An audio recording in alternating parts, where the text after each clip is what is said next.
Du coup, je demandais juste s'il y avait un travail de prévention, parce que je ne pense pas que les gens soient franchement volontaires à dégrader l'habitat d'un oiseau. Je suis sûre que si on leur disait vous venez de dégrader l'habitat d'un oiseau, ils seraient les premiers extrêmement peinés. Mais est-ce que du coup vous faites ce travail de prévention? J'imagine que oui, avec l'association. Si oui, oui, non.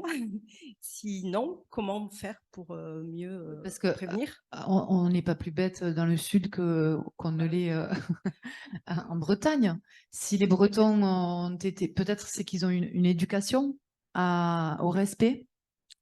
Alors, donc, comme je disais, les espaces naturels sont gérés par les collectivités, donc agglo ou métropole. Eux seuls peuvent édicter qui a le droit d'intervenir ou pas sur le territoire. Et la mode à l'heure actuelle, c'est moi en tant que président d'agglo ou etc. Je veux montrer que je réalise des actions pour la nature. C'est l'écolo-bashing, on y est en ce moment, à fond. Sur le territoire de Béziers, où j'interviens beaucoup, les associations avant, donc LPO, la nôtre, une association de Béziers, la REPB, intervenaient sur le territoire. C'est fini, il n'y a plus rien. Maintenant, l'AGLO a décidé d'embaucher une personne pour faire de l'animation, une seule. Hein. Là, on était plusieurs associations. Et il n'y a que eux qui sont autorisés par arrêté à réaliser des animations. Je n'ai plus le droit de faire d'animation sur le territoire sans être en infraction. Ouais. Donc oui, il y a des actions qui sont réalisées. Donc par chance, j'ai mis un panneau il y a 4 ans en arrière. Ils ne l'ont pas touché. C'est le seul panneau qui existe. Voilà. Après, on fait des éco-patrouilles. C'est pour ça que je suis marqué comme ça. Je lui ai dit à Robert Ménard, envoie-moi au tribunal pour ce genre d'action. Oui, je suis dans l'illégalité, il n'y a aucun problème. Je dis, ose nous envoyer sur un tribunal administratif. J'attends le résultat.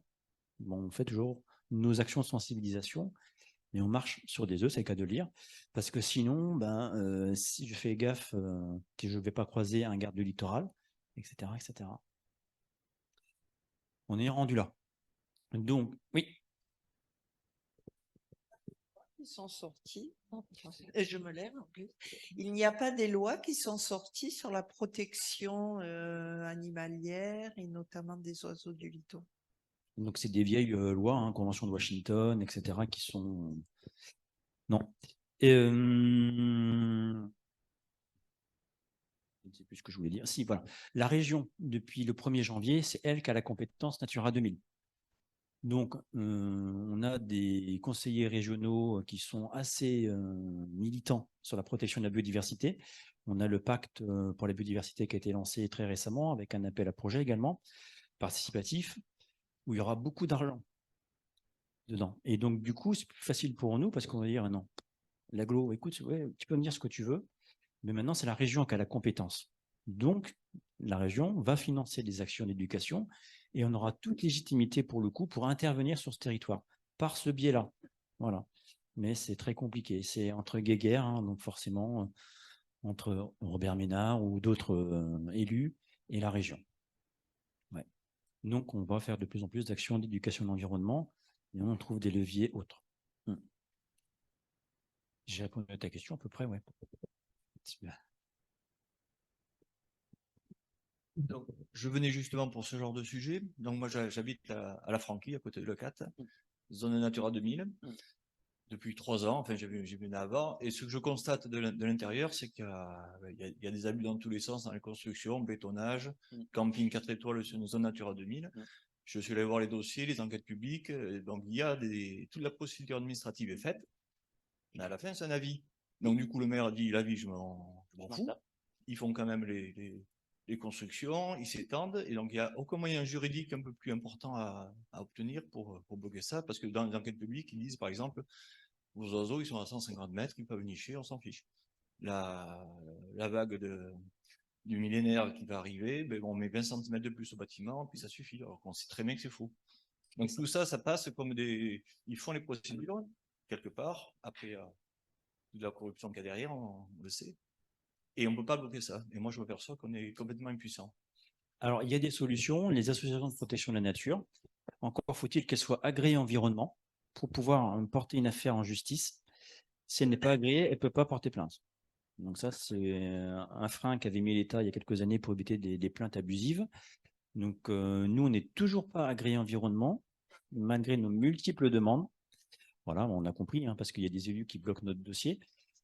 Il existe la loi littorale, en l'occurrence, et dans les zones de faible densité, il est interdit d'urbaniser. Mais pour ça, il faut qu'il y ait une association ou un collectif qui aille en justice. Comme personne va en justice, ça y va, ça continue. Et donc, du coup, cette zone devient moyenne à haute densité, et du coup, eh ben, allons-y, on peut urbaniser encore plus. C'est ça, voilà. Hein? Oui. Ouais, les commerçants y râlent, hein, parce que oui, bah, attendez, moi, il faut que je vive. Bah, ils vont vivre combien de temps? Encore 10, 20 ans? Parce que bon, c'est pas 20 cm, hein.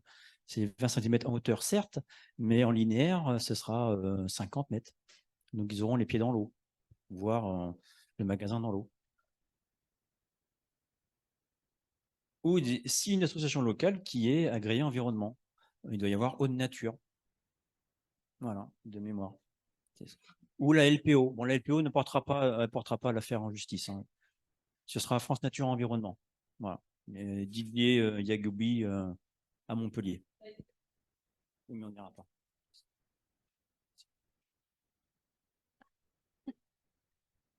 Là, on a d'autres sujets plus importants. Ouais. Donc Albert Comari, je parlerai tout à l'heure de Port-la-Nouvelle. On a un exemple qui est magnifique sur les Sternenen à Port-la-Nouvelle, avec l'extension portuaire. On avait un site sur la plage nord, on avait un site de nidification des Sternenen.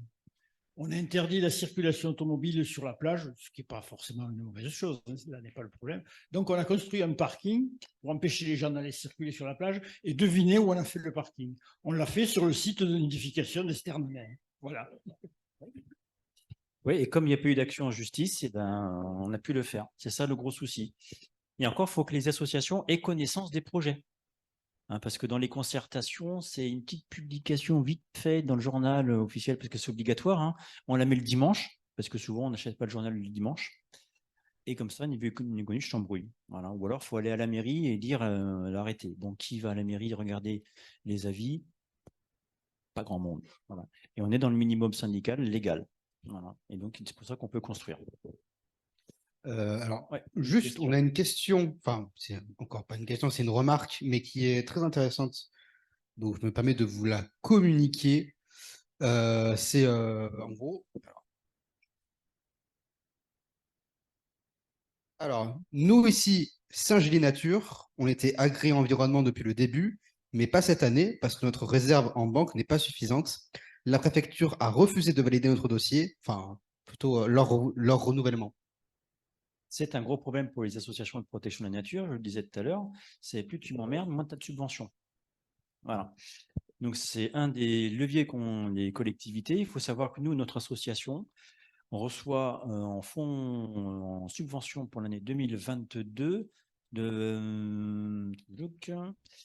je crois que c'était 2000 € pour l'opération de protection de tortue Kawan, qui a pondu l'année dernière à Valras.